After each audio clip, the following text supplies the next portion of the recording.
Hello everyone, welcome to the channel. My name is Artem Kuznetsov and today we have a new guest, Nadia Zhuk. Please welcome her. Today we are talking on how to become a software developer or software engineer, especially if you don't have any related education or related background.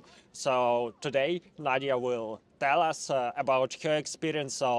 As you can see, we are in London now, and Nadia, she's working for a company in London, the UK. So yeah, let's start. Please introduce yourself, tell about your background, your education. Sure. Yeah, real nice to be here on this channel. As you said, my name is Nadia. I'm originally from Belarus. For the last 3 years, I've been living in Poland, working as a software engineer. And last year, I moved to London for a new job at a company called Intercom. So, as you mentioned, I don't really have any formal education related to computer science. I actually went to college and studied journalism there. Like first it was business administration, then I switched to journalism. So when it comes to software engineering, I'm entirely self-taught. I didn't go to any boot camps. I didn't go to college to study CS. Yeah, I'm not sure where to start and how much detail to go into. Yeah, so let's start from the beginning. So you said that you have a non-technical education, and do you have any related work experience? Yeah, so in tech, I mean. No, non in tech. Yeah. So basically, after I studied journalism, I worked as a translator and an interpreter for a while. And then I worked as a journalist, as an editor. So I co-founded an independent news magazine that was based in Belarus. So we published news. We also did a video podcast about politics. So I was an editor at that magazine for a while. I was also mentoring and managing a group of volunteers. So we had, this magazine was not funded, so it kind of existed on the donations of our readers. So we had a bunch of volunteers who were writing news stories for us. So I was working as their manager, as an editor, and basically just managing the whole operation, which was really interesting and exciting for a while. But then at some point we decided to close down the magazine. And at that point I was really, I would say, disappointed in the whole profession of journalism. I was disgusted with politics, and I wanted to try something completely different. I also wanted to move from Belarus to Poland, but the problem was that I didn't have any skills that I would be able to use in a new country. I didn't speak the language that well. I didn't have like a relevant college degree. I didn't have work experience in Poland, so I felt that it would be very difficult for me to find an office job. Although I did speak foreign languages, like I was, generally educated, I thought that I could find some office job, but I still thought that without having tech skills, it would be very difficult. And I also started researching the job market in Poland. What about journalism? Is it completely unreal to get such a job in another country? I think that if I wasn't disappointed in the whole profession of news journalism, I might have considered like getting a job maybe in an English-speaking magazine or newspaper or something like that. I think that would be possible. However, at that point, I just didn't see any future in the sphere. Also, I didn't really want to be, I kind of wanted to be more integrated into society. I wanted to work with Polish people, to work in the experience the Polish culture and not be like an expert who's living in like an expert bubble. So I also noticed that technical jobs in Poland were very well paid. You were able to get 3 or 4 times more money if you had technical skills. So I thought that getting technical skills would increase the chances of me finding a job. So I started really small. I started learning Photoshop, I remember, and Excel. So these were technical skills for me at that point. And I got pretty good at those skills. And then, as it happened, I had just a lot more time between where I was and when I wanted to move to Poland. So I thought that I have so much time, I can use it to properly learn to code and not just some, minor technical skills. And yeah, basically that's how it started. My husband was really encouraging me to learn to code. He always believed that I would be able to learn those skills. From my side, I wasn't that sure about it because I always believed that there were a lot of misconceptions that I had about coders. I thought that you have to start coding at 9 or like 8 Yeah, I to be see. a coder. You need to be really good at math. And I was never that interested in sciences or math. I was more interested in humanities. I was taking part in Olympiads in English. I was more interested in literature and history. And why coding? Why not Yeah. something? So you said about Yeah. Photoshop. Why not something related to graphic design or Yeah. I don't know, something like that? Um, Good question. I think that I just saw more opportunities for myself in tech field. I knew that programmers were in demand. I knew that there were so many jobs in it. I also felt that I would just have a lot more opportunities if I moved to a new country. So I started really small. I started with the basics of HTML and CSS. Actually, to be honest, I tried learning HTML and CSS, I think a few years before.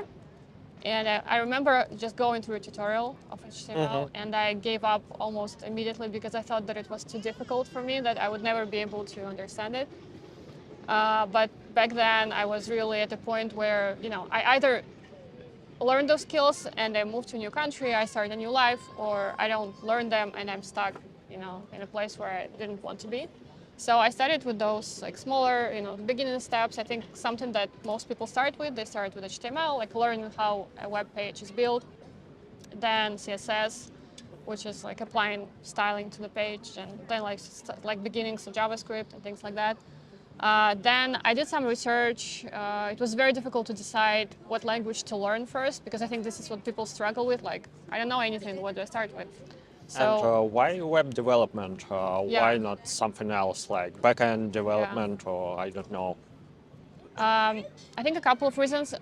Mostly because I was looking for something that would be the easiest for me to learn. So I considered like different options, and I believe that some of them would actually require me to learn math, like things like cryptography or data science, machine learning. And I didn't really have time for that. So I was looking for something that would be the simplest thing for me to get started because like you can always go back and learn all those Yeah, skills in the that's true. beginning. I just wanted to find something simple that I could get started with. And for me, I think web development seemed like the easiest thing because I could at least picture like what it is. Like I understand what websites were more or less, so I could like see myself maybe doing it.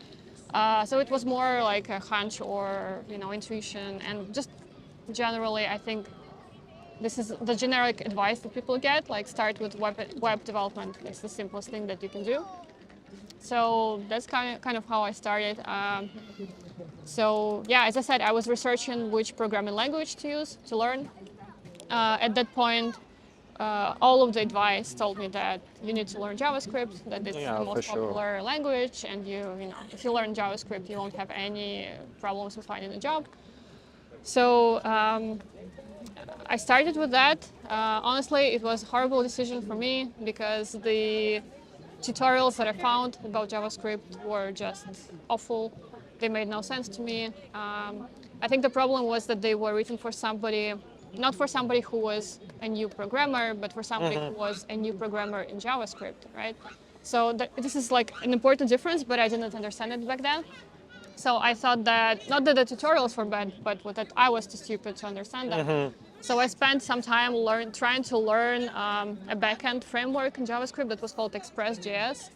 But I honestly had no idea what I was doing with it. So for 3 weeks, I was just banging my head against the keyboard, trying to do something. I had no idea what was happening.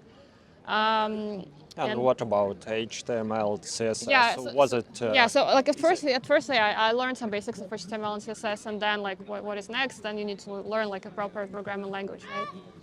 So with JavaScript, I kind of gave up pretty quickly. I thought that maybe this is not for me. And then luckily, I came across another framework that is called Ruby on Rails, which is what I eventually ended up learning. I think sometime before that, one of my friends told me about this programming language called Ruby, which in his mind was very cool. It had something called metaprogramming, which I had no idea what it was, but he generally recommended it as something that would be beginner friendly. Because some languages aren't really beginner friendly. Languages like Java, for instance, I know that they scare a lot of people. Languages like that, like Java, still scares me to this point. So I really wanted to have something very beginner friendly that I could that looks like English, that is generally easy to understand what was happening. So I gave programming another try. So I started doing tutorials based on Ruby on Rails. And yeah, this was when programming started to click for me. I started to understand at least something about it, and that's how it all started. Ruby, is it Yeah. popular in Belarus? I mean, from my experience, Ruby and Ruby on Rails is not very popular in Yeah. Russia, at least. Yeah, it wasn't popular at all. Like there weren't I think there weren't many jobs in Ruby on Rails in Belarus. There weren't any courses or boot camps back then. But I knew that it was fairly popular in the West, that it was a popular language for startups, and it was the language that stood at the beginning of the startups of the Web 2.0 era, and a lot of big companies that still exist today either started with Ruby on Rails or are still using it. Companies like GitHub, Shopify, Kickstarter, Okay, Airbnb. yeah, I see. Sorry. And what about Poland? Is it Yeah. popular in Poland? It wasn't super popular, but still there were jobs in it. Okay. So for me, I understood that for me it was impossible to learn some framework to understand something, and then I knew that I would be able to learn something else afterwards.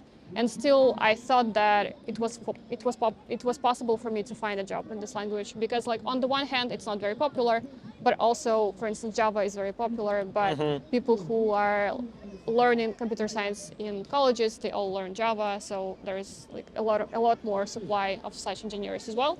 So for me, it never sounded like an issue whether language is popular or not popular. I think that if you are good with the language, you will be able to find a job. Unless language is completely dead, then of course it doesn't make sense. Although again, there are some languages that are not very popular, but they're still used in maintaining legacy systems. And if you learn them, you will still be able to find something probably. So like my advice to new programmers is not to worry too much about whether this is like the most popular language or the least popular language. With Ruby and Ruby on Rails, they have been saying that it's dead for almost 10 years now. But it's still not dead. There's still a bunch of jobs in it. People still use the language and the framework for new projects. And there are hundreds or thousands of companies that were built during this time, and they use Ruby on Rails, and they will always need people to maintain their systems, unless they decided to rewrite it, but it's not that likely. So, yeah, and I honestly fell in love with language and this framework. And it gave me hope that programming would be something that I was able to eventually learn. Yeah, so that's how it started. Yeah, for some reason, Ruby on Rails is really popular in Canada. I don't know why, because in Russia it's completely unpopular. But if you studied HTML, CSS, you still need to learn some kind of JavaScript to do pages and etc. Yeah. So how did you manage this? So so the tutorials that I was doing related to Ruby on Rails, I think most of them also included some parts of JavaScript in them because you needed you need to know the basics of JavaScript to make those web pages interactive, at least somewhat. But then I also did a couple of tutorials related to JavaScript. I used Codecademy, was like a big resource for me, which I recommend for new developers since it's very easy to get started. You don't need to install anything on your computer. You can just open your browser and code in it. And for me, honestly, it was enough. I also did a tutorial about jQuery, which is not that heavily used anymore, but it still is pretty popular, which is not like, I'm not sure if we can, I think it's not, like, it cannot be called a framework, it's just a library. But I actually used it pretty heavily at my first job. So jQuery, which is something pretty old and kind of legacy and frowned upon, but still it was useful for me. And then later on, I was able to learn like the basics of React and other front-end frameworks. So right now I'm working with Ember.js. So yeah, I think it was mostly tutorials and books. As I said, I didn't go to any organized courses or anything like that. Yeah. Why was that? I mean, if you can go to some courses, Yeah. probably you might have a mentor or Yeah. something. So initially, there weren't really that many courses available in Ruby on Rails in in Belarus. I considered going to a bootcamp in Europe, but back then you could actually buy an apartment in my home city for the price of the Oh, camp. wow. So it was like I don't know, 12,000 euro for Oh, camp, and you could okay. find like a tiny apartment, on the outskirts. So it wasn't really an option. It was too expensive. Okay. And it was a few years back, so there weren't as many free options available, boot camps. And when it comes to courses, like I did some, like free courses or, online, but like for me, it wasn't really the same as going to an in-person class. So I wished that I could go to an organized course with people. It wasn't an option, but I think that people shouldn't be scared if they don't have money or they don't have the people around them or they live in a location that doesn't have any courses at all. Like in my city, in my town, I think we only had courses in PHP or in Java, and that was all. But still, like, it didn't prevent me from learning. So I think it's not a blocker. Okay. How much time do you need to learn it by yourself from scratch? I think it depends on the person and how much time they have. So I was able to do it full time, and it didn't work at the time. So of course it's much better if you can afford to not work, but also it's not an option for many people. So with full-time learning, it took me 9 months from like zero to getting a job, which was very quick, I would say. For other people, it takes maybe a year or 2 years. So it just depends on how much time you're willing to spend. Most boot camps take around 3 to 6 months. But I would say that 3 months is not enough to learn to code from zero. It's just too little time. So for me, I'm a little bit skeptical on some of the boot camps that promise you that you go there and 3 months later you're hired Yeah. at Google. Some people do it, but maybe not 3 months, a bit longer. But I think it's more on the person, not on the boot camp. Yeah, and probably they take care about your money, not your Yeah. experience. And what about your first job? How hard it was to get it? It was, like for me it seemed very difficult, but then I learned that for many people it takes much longer than it took me. For me it took a month and a half of applying for jobs constantly, and it was a full-time job. So I spent all of my time just writing cover letters, improving my resume, finding jobs and applying to them. So I was applying maybe like to 3-4 jobs a day. And I couldn't apply to more because I needed to change my cover letter to fit the job description, right? I cannot just copy paste the same thing and send it everywhere. So initially I was applying to really nice jobs. So I was hoping to move to Krakow in Poland. It was my dream city and I wanted to live there. And I also wanted to have a nice job, obviously. I think What do you mean by that? I mean that I wanted to like work. I think people, when they think about tech, they have certain expectations. They imagine, nice offices, like catered lunches, I don't know, yoga sessions and stuff like that. So I kind of wanted to be part of tech and have a nice job experience. But also, after applying to jobs for a little bit, I saw that it wasn't really going anywhere because I was still abroad. I didn't have any work experience. I just had some toy projects that I built on my own. I didn't have relevant experience in Poland. I was a foreigner. And I was applying to jobs that local Polish people were applying for as well. And they all most of them had local computer science degrees, and Poland has very strong computer science degree programs. So I saw that they were all getting back to me and being very polite, but they all said that you don't have any commercial experience. You can apply back when you have the experience.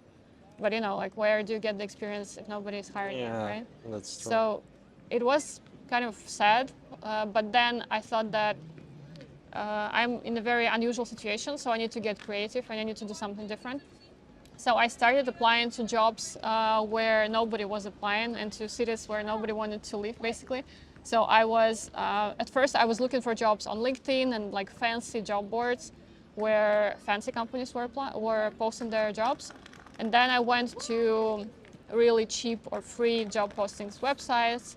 And I was looking for jobs from no-name companies, some shady job postings, really no information. And I was applying there. And also I was applying to towns in the east of Poland that were experiencing brain drain, meaning that people were leaving them to go to Warsaw or to Krakow. And those people were really in a position where they needed somebody to work there. And then it kind of changed completely because people started replying to me and they were very surprised that I was applying to them. They were like, do you really want to move here? And I was like, I don't care where I move, I just want to start working. And also I changed my search criteria. At first I was very interested in working only in Ruby on Rails.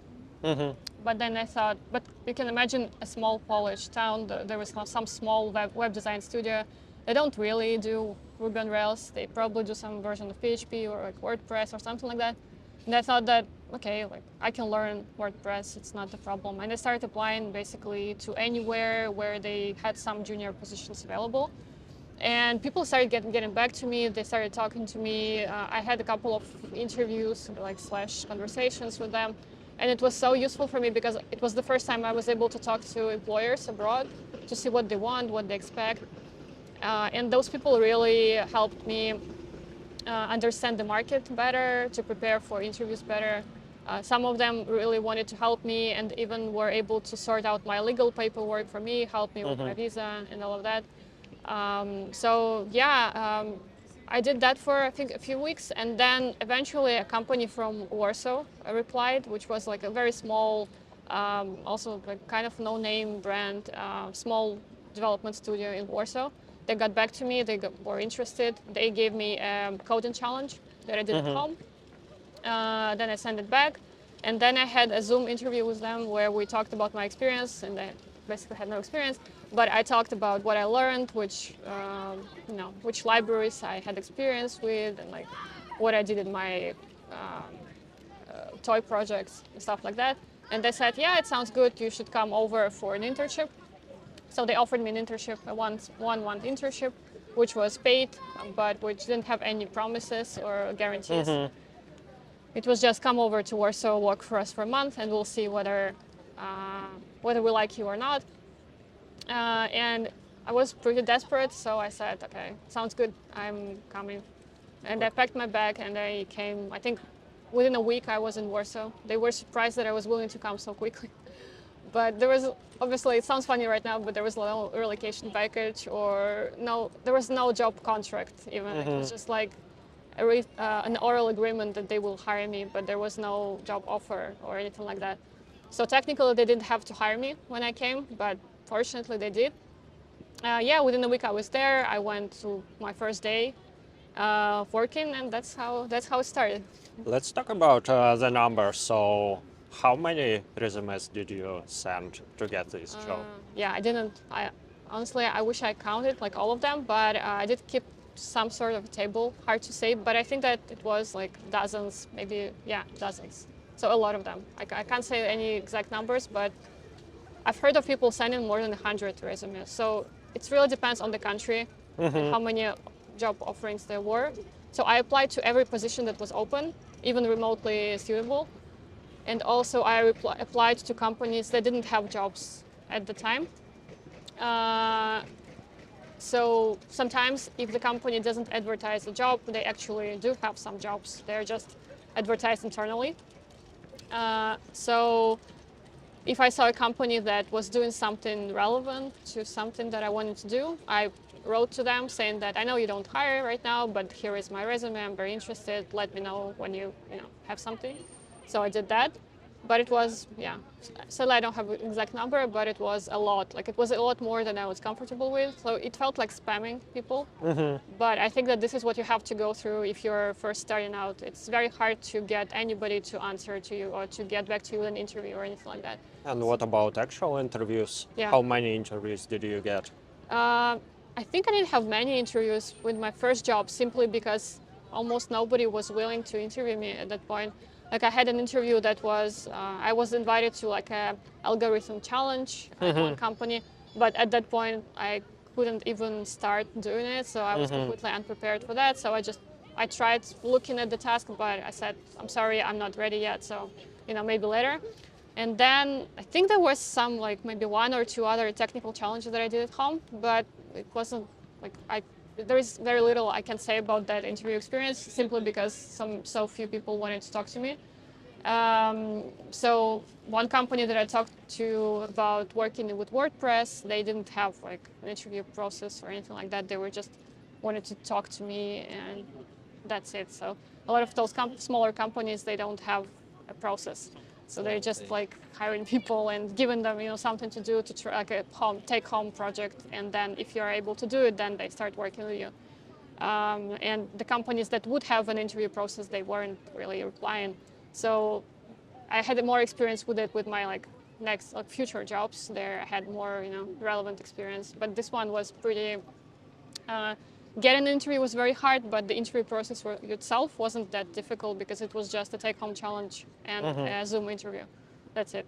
Okay. And how was your first experience working in the international company, in the new field? Yeah, it wasn't really an international company. It was like a completely Polish company, so I was the only foreigner there. But yeah, in the sense that it was abroad, it was very challenging.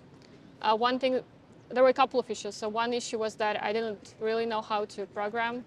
So I thought that I did, but actually when I started coding professionally, I saw that, basically I couldn't do anything on my own. And secondly, I didn't speak much Polish. I understood it, but my vocabulary was very limited. I couldn't speak. That made it very difficult because my colleagues, their English wasn't fluent.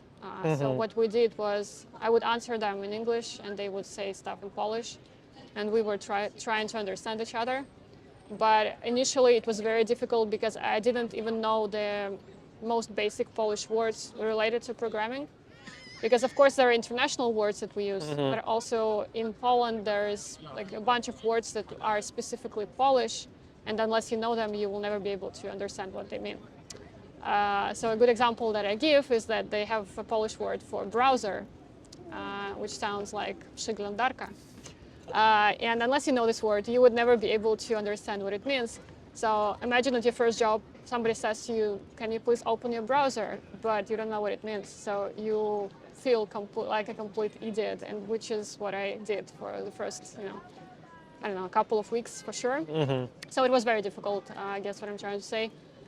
But I didn't have much of a choice. I already moved abroad and I needed this job to apply for permanent residency. So I was really determined to keep it. So what I did is that I basically worked all the time.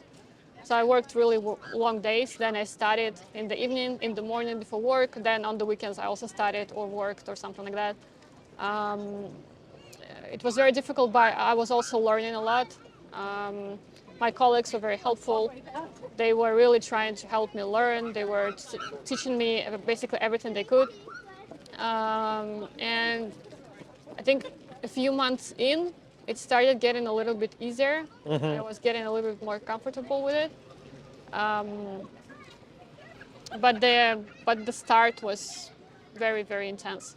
Yeah, but this was an internship, so probably they didn't have much expectations on you. Yeah. Did you have something like a mentor or someone to help you? Yeah, I had an engineer who was helping me, so he was teaching me a lot, and he was staying with me after work and teaching me a lot about testing and writing code. So I had a mentor. It wasn't a formal mentor because it was a very small company, and it's not like a big company where you have an assigned buddy who takes care of you. It was more kind of relaxed. So the internship lasted for months, and then at the end of the month, I had a talk with the manager, and he said that, we are happy with your progress, you're learning very fast, so we want to take you on and continue working with you. So I stayed on there, and I worked there for 9 months in total at that company. Okay, but still, what were the expectations on your work? It's hard to remember because there was so much happening, but I think that I was expected to do stuff independently pretty quickly. So looking back on it now, I would say that the expectations were very high. So from the get-go, I was given, features that I needed to implement. They were small and kind of well-scoped, but it was still something important because it was a small startup. We were building our own product, and basically everybody was expected to contribute and be, valuable in a way. So I was working on real features, not like toy projects that sometimes internships give you. Yeah, probably because small companies Yeah. don't have resources Yeah. to give Yeah, toy so features. basically they had like a feature that needed to be built and they gave it to me. Obviously, I wasn't ready yet to be implementing my own features. So there was a lot of learning, a lot of pair programming with other engineers, a lot of basically just trying to do anything to see whether anything will work. But the problem that time was that there was a lot to learn at the same time. I was still very new to programming, but there I had to learn also about development processes, about how agile works, about how to work with a team, how to do code reviews, how to write tests, and all of it. So there was a lot of learning happening at the same time. Honestly, um, hard to say how I managed to cope with all of it, but I think that having support from my colleagues really helped, and also just spending a lot of time on it. So like, I don't have any easy tips for people. I cannot say that it was easy for me to do.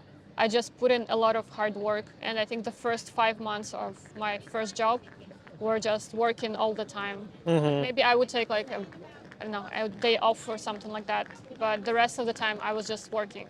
Okay, Yeah. let's talk about the money. So, what was your salary? Was it higher than in McDonald's? Or, I mean, you are alien in Yeah. another country, you don't know Polish. And I'm not sure how much I would make in McDonald's, but it was very low, especially the initial salary. So I would say it was enough for me to rent a room, and then like for food. And since I'm, um, you know, very kind of careful when it comes to finances, I was able to put aside some money, but it was just like a stretch. So it was very little money for Warsaw, especially. But the benefit of it was that it was enough for me to live on. I didn't have to deep into my savings or anything like that. So it was good to be paid from day zero to get to code, because a lot of people have to go through unpaid internships, so it was paid. So it was a low salary for Warsaw, but I also think that it was very fair for my skills that I had. I didn't have any high expectations. Like if I went to work as a waiter at a restaurant, I might be able to make more money with tips or something like that. But for me, the money was sufficiently, it covered my needs, and I think it was fair for what I knew. And then it was increased, when I got the kind of permanent position, it was increased, and then I got another pay raise sometime later. So, yeah, money-wise, I think I can't really complain. And how did you decide that you need to move forward to get the next job? A couple of reasons. I think that the most usual reason is that people think that they don't see a way forward for themselves in the company, and they want to try something new, to find a new challenge. And for me, I thought that I was ready to do something else, and I started looking at other companies. And eventually, I ended up working at one of Poland's largest and most successful software consultancies. So at that point, it had 600 people, I think, and now it's probably much more. And it was fully remote. It was kind of working with international clients. I was very interested, and also a remote job sounded very good to me because the first job was strictly in the office, and I got tired of working in an open space. So I thought that it would be nice to try something different. So then I worked at this big consultancy for I think also around 9 months. Was it much easier to get the second job? Yes, it was a completely different experience. I knew that it would be easier, but I didn't expect like how much easier it would be. Even when I just moved to Poland and I had 1 month of experience and I changed my LinkedIn profile to Warsaw instead of Belarus, I started receiving, letters from recruiters like constantly. And most of them weren't relevant because they didn't really read my profile, but some of them were. And then after 9 months of experience, or having trouble remembering whether it was 9 months or 7 months, 7 months maybe, yeah, 7 months. Um, it was completely different. So most of the jobs where I applied, they got back to me. I got invited to interviews. Sometimes I had troubles scheduling interviews because I had so many at the same time. So it was much easier, I would say, at least getting interviews. Okay. Yeah. So what was your second experience? So Was it a full-time position? yeah, it was applying for a full-time. It was a full-time position. You mean the job experience, right? Yeah, it was a full-time position. So the way the company worked is that while you're still, so the first like title that I had was a junior, because I think there are a lot of people start with junior title. You're a junior for 3 months, and then you're promoted to mid-level engineer if you fulfill all the requirements and can go through the training. So at first I was assigned to a couple of different projects for a short time to kind of give me exposure to different clients, to different teams within the company. And then I got to work on a few other projects within the consultancy. So some things were really, really good about it. The fact that it was remote was very useful for me. So I learned how to work remotely before the pandemic, so I was very prepared for the switch. Also, the people there were incredible. We had, like, for me, it was surprising that you could build such friendly relationships with people who were remote and whom you never saw in real life. And the teamwork was great, and the culture overall was great. But in terms of work experience, I quickly saw that perhaps a consultancy wasn't like the right fit for me. I felt that I really would feel much more fulfilled in a product company where the team is working on its own product, and there are like a lot of benefits to working on your own product. Also, I think working with foreign clients can be challenging for many reasons, especially if the client is not technical. I think there is a lot of kind of tension when there is a non-technical client and then an outsourced team based somewhere else. Time differences, for instance, we had a lot of calls that were pretty late or like early, and just communication was also sometimes challenging. And I also felt that at the product company, I'm able to grow more as an engineer. There are more technical challenges because with consultancies, often you're maintaining an older code base or like adding smaller features. With a product company, you are working sometimes on like completely new features or new products, and overall, I think it's just felt more closer to what I wanted to do further. So with the next company, I was like the next company that I worked with was a product company, and I'm still working at another product company. So this is definitely a better fit for me, I think. Okay. So how did you decide to move to another country? Yeah. There were many things kind of coincided. Overall, I had a really nice experience working in Poland, so I'm glad that I started my coding career in Poland because it gave me an exposure to working in the more Western culture. So the transition from Poland to the UK was very smooth for me. I think much easier than for some people who are moving directly from Eastern Europe to UK. So in this sense, I'm very grateful. I learned a lot. As an engineer, I also met a lot of people, and I overall had a very good time there. But there were just issues with Poland that, like in the long term, I didn't see a future for myself in that country. And there are like different, topics there. One of the most crucial ones was the topic of ecology in Poland. That Poland does have a lot of environmental problems, and the issue of not being able to breathe outside during the winter period, the issue of smoke and air pollution, was something that I couldn't ignore.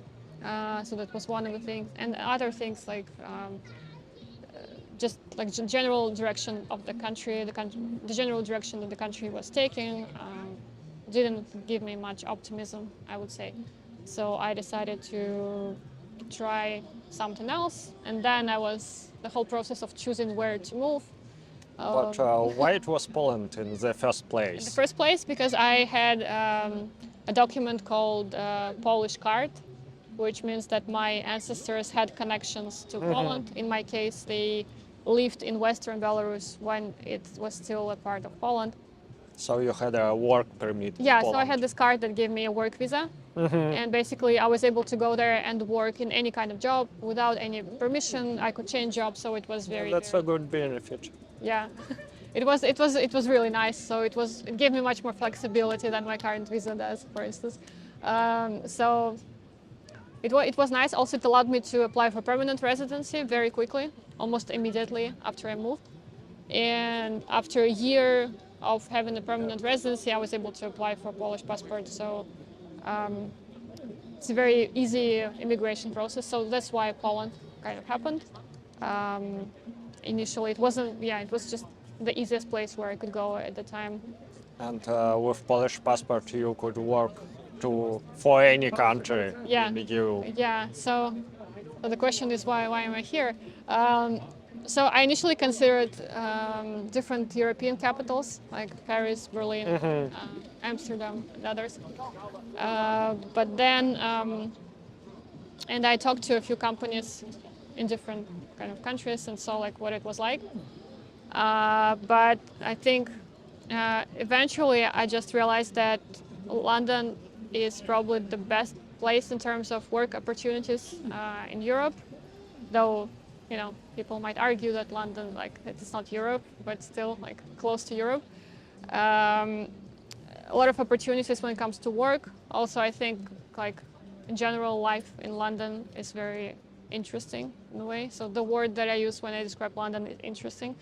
So I cannot say that I absolutely love everything about London, but it's impossible to be bored here. There's always something happening, both in terms of work and also culture and business.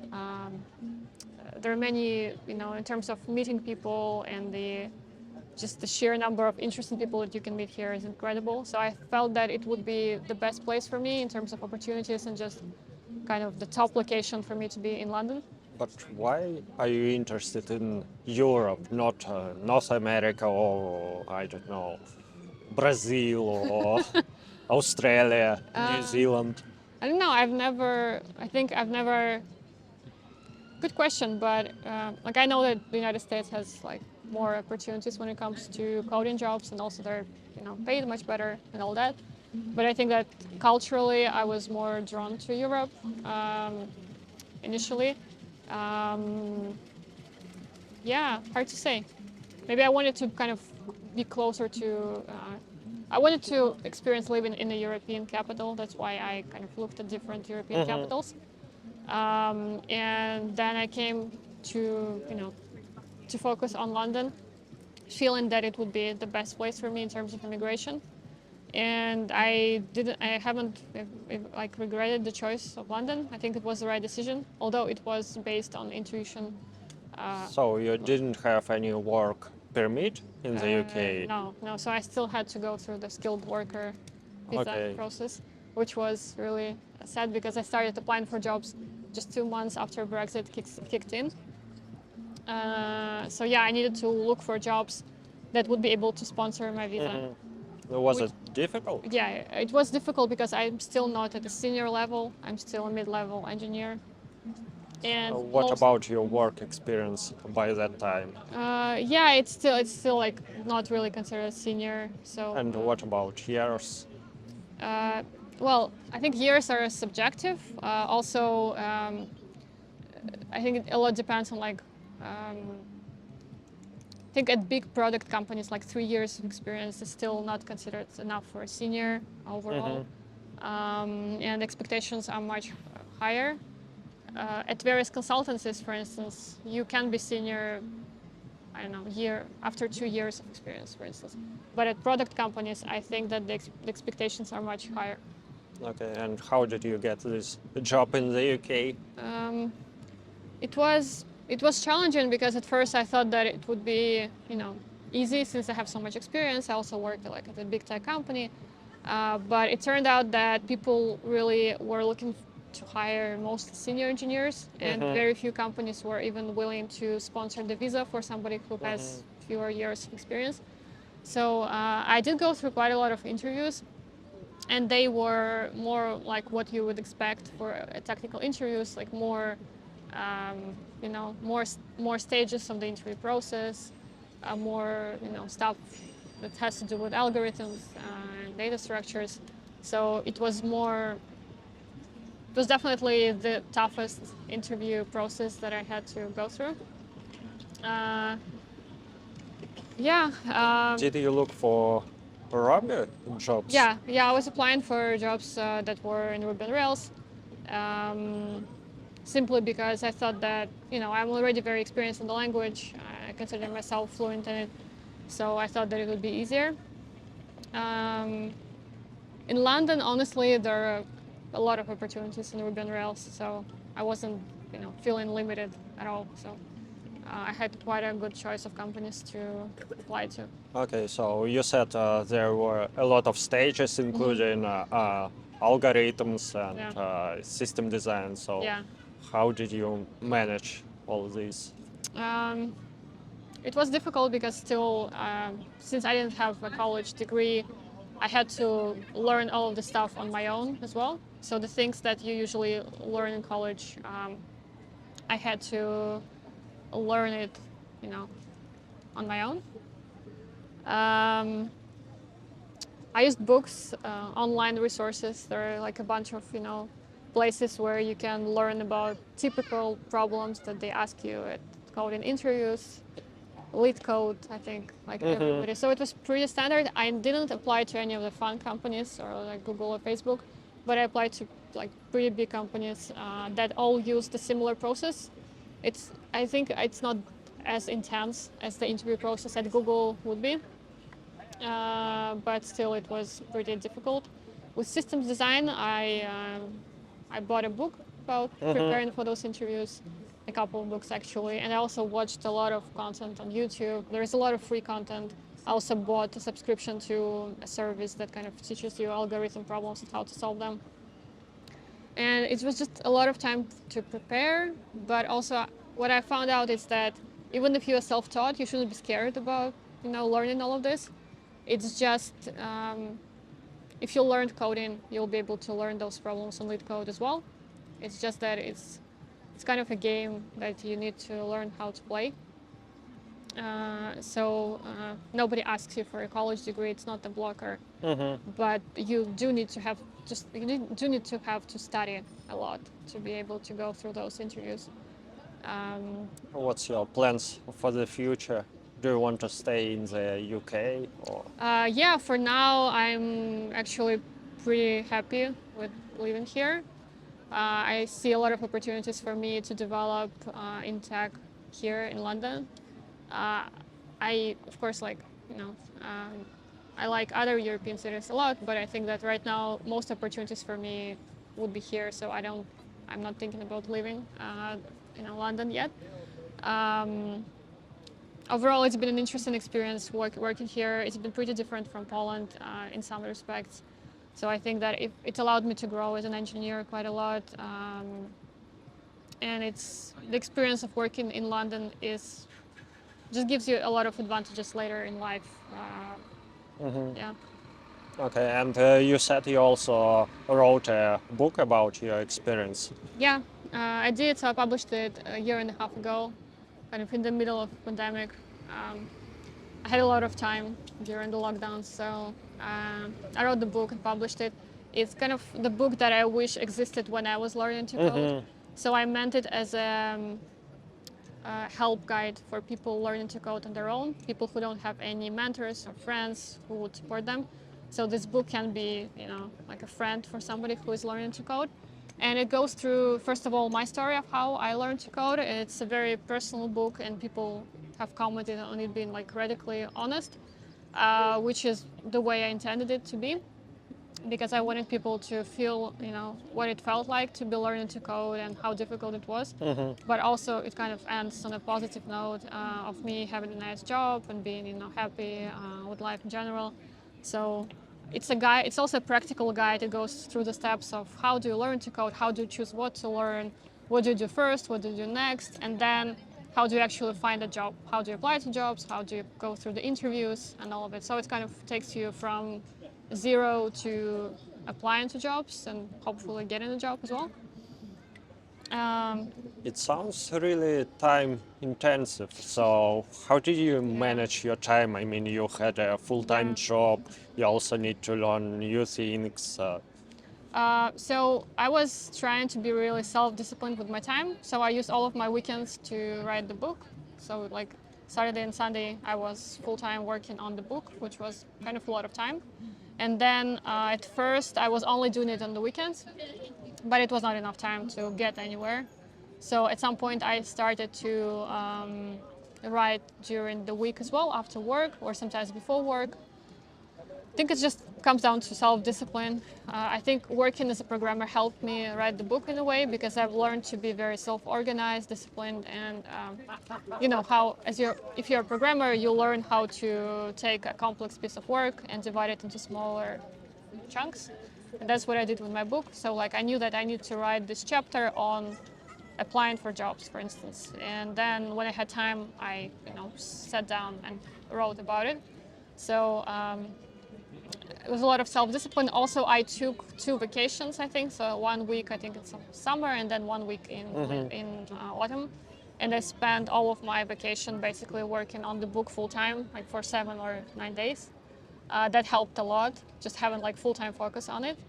But What about your motivation to write a book? motivation was that I think it was a couple of things. So first, like I really wanted to tell my story while I still remember it, like when I still remember what it was like, because I knew that a few years later I won't remember any of my difficulties. I will be like a lot of people who are now experienced programmers and who don't remember what it was like to have no idea what a variable is and like how do you write it into a variable, what a loop is, and all of the basic things. So I wanted to write it down for for myself and just for other people's to benefit.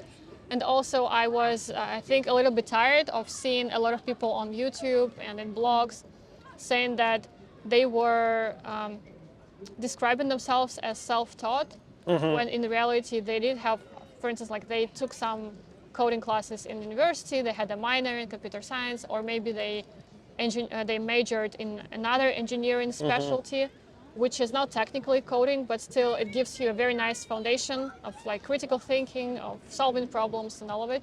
So, and I never saw examples of people who were former journalists or English teachers or people who had no experience with technology. And for me, I didn't have any experience before I started to learn to code. I was like very clueless about technology. Like I was afraid to, change a setting on my computer because I thought that it would break my computer or something like that. So it was pretty pathetic. And I never saw people like me in those stories. I could never find an example of somebody who was like me and then they got like a real engineering job at a big company, for instance. So I wanted to write this because I knew that there were people like me who were trying to find inspiration. So that was my main motivation, just to help them and kind of to help people who are in a situation like me and who don't have any support, and to show them that if I did it, they can do it as well. They're not too old, they're not too stupid, they're not too, I don't know, whatever else people say. They can still do it. They don't need the money, they don't need like anyone's approval. If they want it, they can do it, and they also deserve to be in this industry, because I think a lot of people think that this is like it's a nice industry, it's well paid, there are a lot of opportunities, and they think that maybe they don't belong here because they have a different background, they're older, they are, I don't know, they have kids, they don't have time. So in the book I show that it's actually everyone deserves to be here. It's a growing industry, there are so many opportunities right now. And no matter what your story is, you can still find a place for yourself. And just to give people motivation and hope that they can do it as well. I think that's the main goal behind writing it. Okay, and what's your top advices on how to start? So I think the first thing would be to find support, to build a circle of support. Coding is very difficult, especially if you're just starting out. So you need people who would be kind of in your circle of support. It can be either like friends or a mentor, or maybe you can find like a coding bootcamp that you can afford, or maybe like an online community. There are a lot of communities online where people kind of help each other. Just find somebody who's doing the same thing or who would be supporting you, because I think that a lot of people face like lack of support from their families and their communities, especially people who are older, especially if you're from Eastern Europe. If you're 25 and you're starting to code like I was already considered too old to learn to code. Also, how can you learn to code if you don't go to a college? Like, what are you doing, you know? So you need support, that's first thing. Second, I think to accept that it will be very difficult and kind of embrace the struggle and understand that you will feel very, very bad about yourself for a very long period of time. And it's normal, and it's expected, it's supposed to be hard. Like, programmers are not paid so much to just like chill and, I don't know, play video games. It's a very complicated job, and that's why, you know, it will be complex for you. It doesn't mean that you're stupid, it's just that the job is very intense. And the third thing would be to just treat kind of every experience that you have and every person that you meet as teachers. Most people in tech would be very nice and helpful and will help you learn and will mentor you and just will spend their time teaching you for free, which is incredible. And people are so helpful and very welcoming of newcomers. I haven't faced really any like prejudice because like I'm not college educated in this, or that I was kind of older than most people when they started. So people will be very helpful, but also there will be some bad experiences and like toxic places and toxic coworkers, but you can also learn from them as well. You can learn, you know, where you don't want to work, like which people you want to avoid and how to solve those problems. So I think if you start with this mindset of a learner, it will be much easier.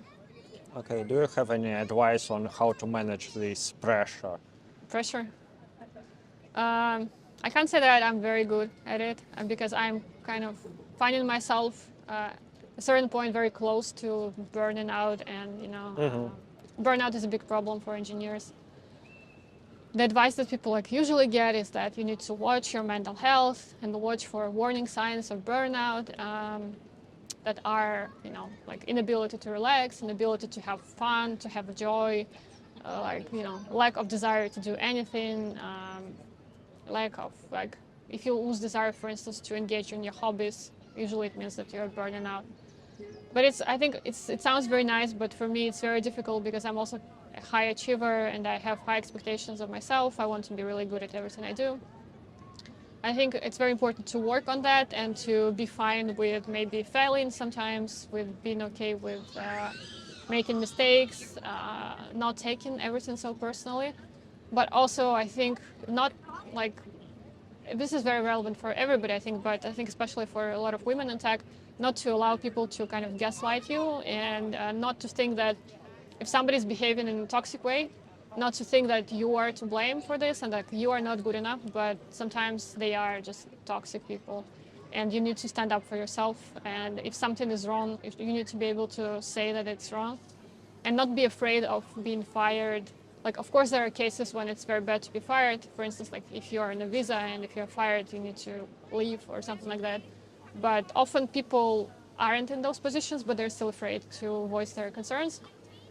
So I would say that just be, you know, confident and that whatever you are feeling is valid.